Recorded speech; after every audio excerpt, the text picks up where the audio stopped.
Hey guys, it's Angie, and this video is going to be on the face and brow makeup that I was wearing in my last video. It's pretty much what I'm wearing right now. If anything, the blush is a lot softer, I feel like, maybe. I'm not too sure. But yeah, this is the same face makeup. I just had to refilm it because the original footage was just so hard to watch and it was so hard to edit down that I just felt like it would be better if I recreated it than put that footage out there. It was just really bad and I didn't want you guys to see that. So we're just going to get into it. I'm going to talk about each product, give you my thoughts on the product and everything as the application goes on. Hope that you guys enjoy this, and let's get started. So we are going to use all the products that I had used the first time and hopefully recreate that face the same way. The only thing I'm not looking forward to doing is my brows, because I know for a fact that the powder that I used in that video is not the right color for me, but I'm going to do it anyway so you guys can see what I did. So I'm going to start off with the primer, and this is the IT Cosmetics No. 50 Serum Collagen Veil Anti-Aging Primer. This contains 50 plus hydrating anti-aging peptides, essential lipid-rich oils, vitamins, extracts, and botanicals. So you can use this as a serum or you can use it as a primer. It does come with a dropper if you prefer that method. And I'm just going to take 2 pumps on my hand here and work this into my skin. With this primer, it does have a little bit of a scent to it. It's very similar to the CC cream, that like citrusy, orangey type of scent. I actually really like it. I feel like it wakes me up a little bit, especially if I'm doing my makeup earlier in the day. I do like the fact that it makes my skin feel really smooth after applying it and just feels like silk. The only con that I found with this primer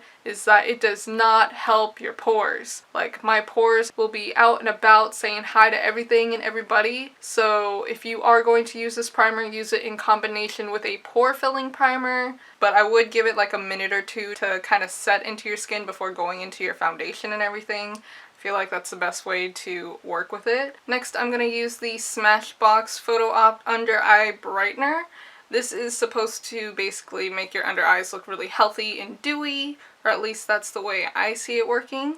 And I like to apply it in kind of like a rice ball shape, not so much a triangle, but like a rounded triangle, like an onigiri underneath my eyes. I feel like that works best for my face shape. So I'm just going to apply this under my eyes to give the under eyes a little more light, because this does give a little bit of a luminosity. It doesn't really provide any kind of coverage. So I'm just going to tap this in with my finger and kind of melt it into the skin. Unfortunately though, I feel like you do have to use a lot of product when you are using this, just so you can get the full effect of it. So while this is setting a little bit, I'm going to start on my face. I'm going to do foundation, and I'm going to start from my forehead and then work my way down a little bit so this way I don't disrupt that.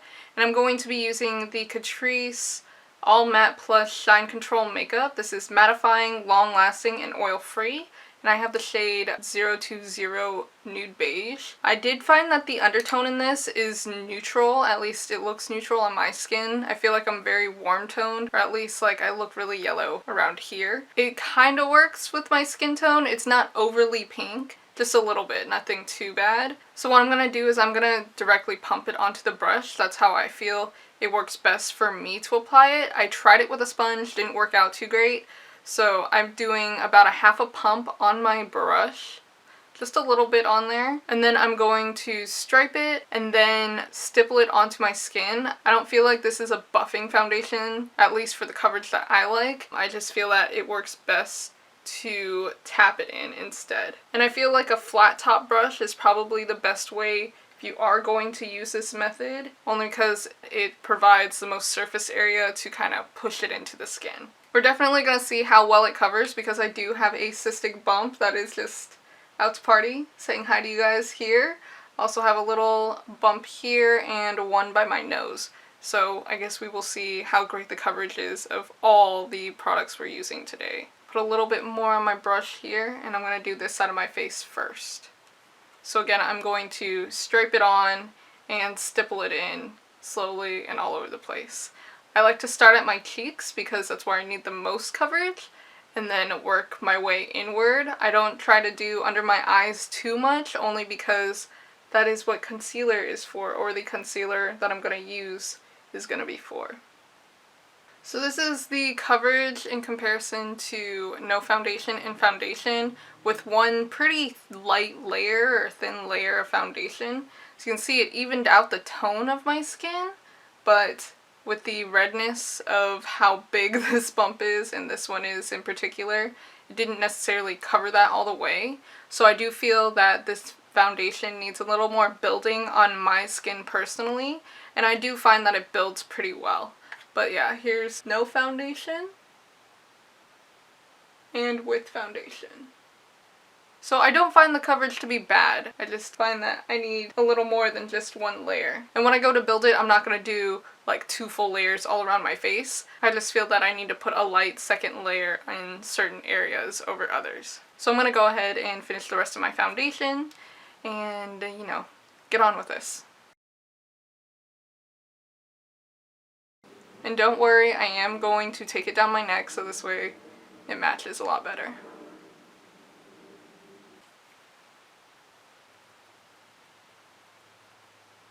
I'm now going to put just a little bit more on here, and I'm using the back of my hand to kind of distribute the product evenly across the brush. And I'm going to go ahead and build a little bit more coverage on the areas where I need it. Now that I'm pretty happy with the coverage that I'm getting, and I know I'm not going to be able to cover this with just the foundation alone, I am going to go in with concealer. This concealer is the matching concealer, the Liquid Camouflage High Coverage Concealer from Catrice as well, and it is in the same shade 020 Light Beige. I used this as my eye primer in my last video. I am going to take this concealer, do all around my eyes, and to spot conceal because it is the same color. And hopefully that'll cover up everything. Have a little bit there, and then I'm going to take the bit that I put on the back of my hand here to do the more active bumps, so this way I don't contaminate the whole tube. So I'm going to blend this out with my finger a little bit, just to spread it where I need it to go. And then I'm actually going to take a sponge and lightly press it into my skin so we can keep that coverage there. There we go. It's like it wasn't even there. Since that's blended in enough right now, I'm going to go ahead and do my under eyes and my eyelids with the same concealer. I'm going to do one at a time so this way I can set it with powder. So I'm going to take the same sponge. I'm going to use the flat side and blend this into my skin. I'm going to take some on my finger from the little bit that's on the back of my hand and run it up the side of my nose a little bit because there's some redness peeking through there. And also to reapply it to the bump by my nose. This is the NYC Smooth Skin Loose Face Powder. I'm going to use this to set my under eyes, and I'm going to use the Real Techniques contouring brush. So I am going to put a pretty hefty amount just to set it, and I'm going to take a little bit on my lid too to set concealer there. And already it's making like a huge difference. And I feel like that Smashbox thing that we used is completely like gone now. Like I don't feel like it's helping anything. I'm gonna layer a little bit more concealer on top. There we go. I know you're not supposed to put like liquid on top of powder or whatever, but I don't feel like this is looking bad for me doing that. Okay, I'm gonna go ahead and do the other eye. And I am taking whatever's left on the sponge on my nose a little bit to cover up some of the redness that I have there. I'm also gonna use the translucent powder to set the other places I put the concealer. And I didn't realize it till now. I don't know if it's because I have powder on it or not, but I feel like I could probably highlight with this. Same concealer, so I'm gonna do a little bit of that. Nothing too intense, just enough to give my face some dimension. Yeah, that looks a lot better now. So I'm gonna blend it, and then everywhere that I blend, I'm gonna set it right afterwards. And it's okay if there's a little extra powder on there. When I go through with my powder brush, it'll dust it off. So originally, I was going to use the new shade that I picked up of the Laura Geller Balance and Brighten foundation. I picked it up in light, thinking that would be a better color for me, but I don't know where it is, so I'm going to use the shade medium. So I'm going to swirl my powder brush in here, pick up a pretty decent amount of product, and I do kind of lightly buff to get it in there. But I feel like that works best for me. It's a way to swirl all the colors together and get the color correctingness to work for you. Anywhere that I didn't set with the loose powder, I'm using this. And I'm also going to use this on my neck to further match me a little better.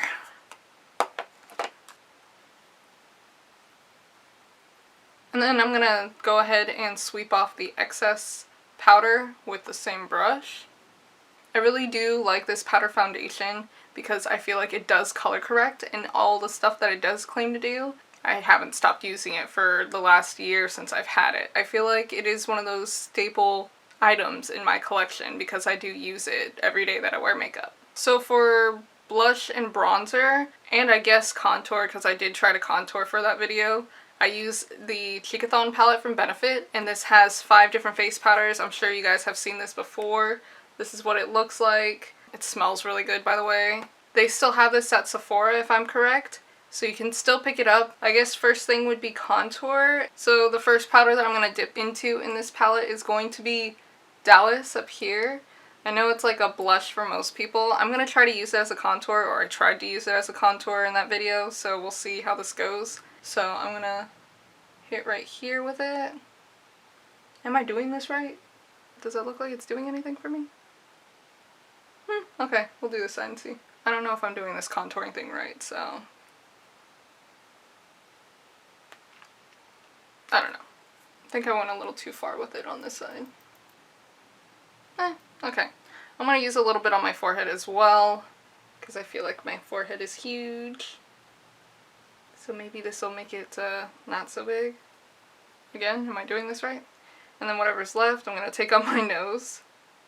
Maybe this will slim down my nose a little bit. I just feel like the tip of my nose could be a little smaller.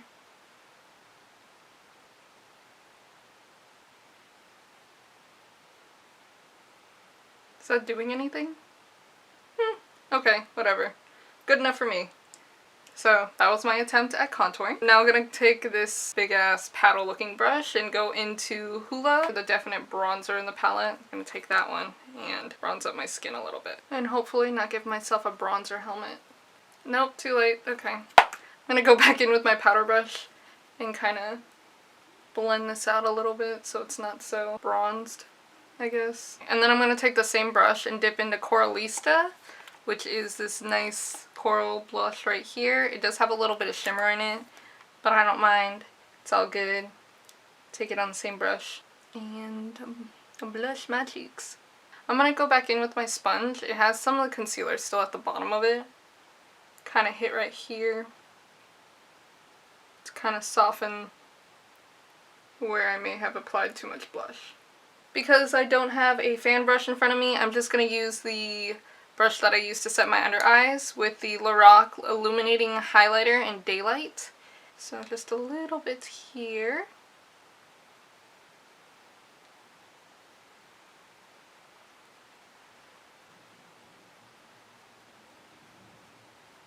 A little bit on my nose here.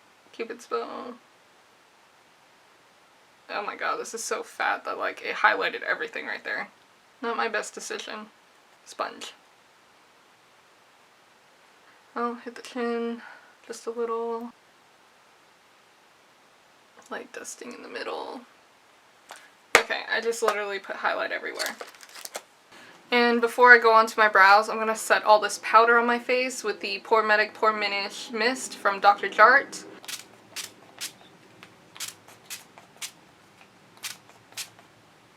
And look, it made the highlight pop. Bam! I'm totally dreading this part right now because this is not the brow powder for me. My brow hairs are so dark and this powder was so light on my brow hairs that it just did not look good. But I will try to correct my mistake by not going in with the lighter powder in here. This is in the shade Chocolate, by the way. I thought, you know, maybe it'll work with my new hair or the fact that I was going red, but the light color in here, I did that all over my brow the first time and it did not look good, so I'm just going to try it with a dark color and see how this goes.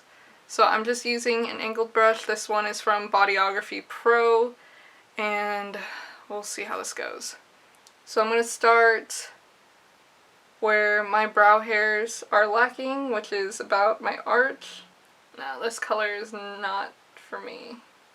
Okay, I am going to use this color to do the front of my brows though, because maybe that'll work a little bit better for me. But I think I'm going to go in with another brow powder to fix this because this is making me very not happy. Like, you can see where I don't have brow hairs with this powder. That makes me really sad. Yeah, so to fix this real quick, I'm going to go in with the Bodyography Essentials Brow Trio color, this one. I'm going to take the darkest color in here and fix it, because this is the mess.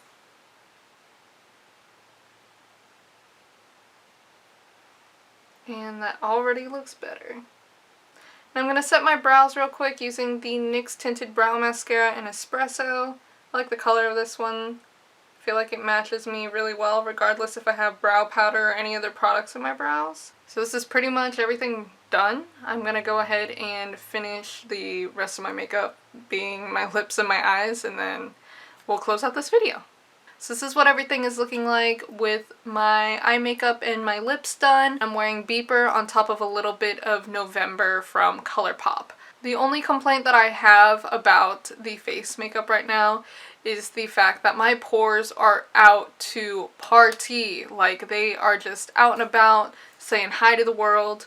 And it's not necessarily the primer's fault. If anything, it's because I just have really large pores and they're very deep and they're just always out and very visible. So it's nothing against this makeup here. I do wish that I did use a pore filling primer beforehand though. Even with my cystic bump and everything, like, I feel like this looks really good. I feel like everything is kind of camouflaged very well. My hyperpigmentation is gone, or at least covered up enough where I don't have to worry about it. Even my freckles on my nose, those are the only freckles really visible, at least to my eye. And I'm okay with that. I love my nose freckles. And if I really wanted to, with these products, I feel like I could cover them up. But that'll do it for this video, guys. I hope that the breakdown of the makeup helped a little bit and that you enjoyed watching this. So follow me on my other social media, Snapchat, Twitter, Instagram, all at jehbuu, the same way it's spelled here. But yeah, that'll do it for this video. Thank you so much for watching, and until next time, I will see you later. Bye!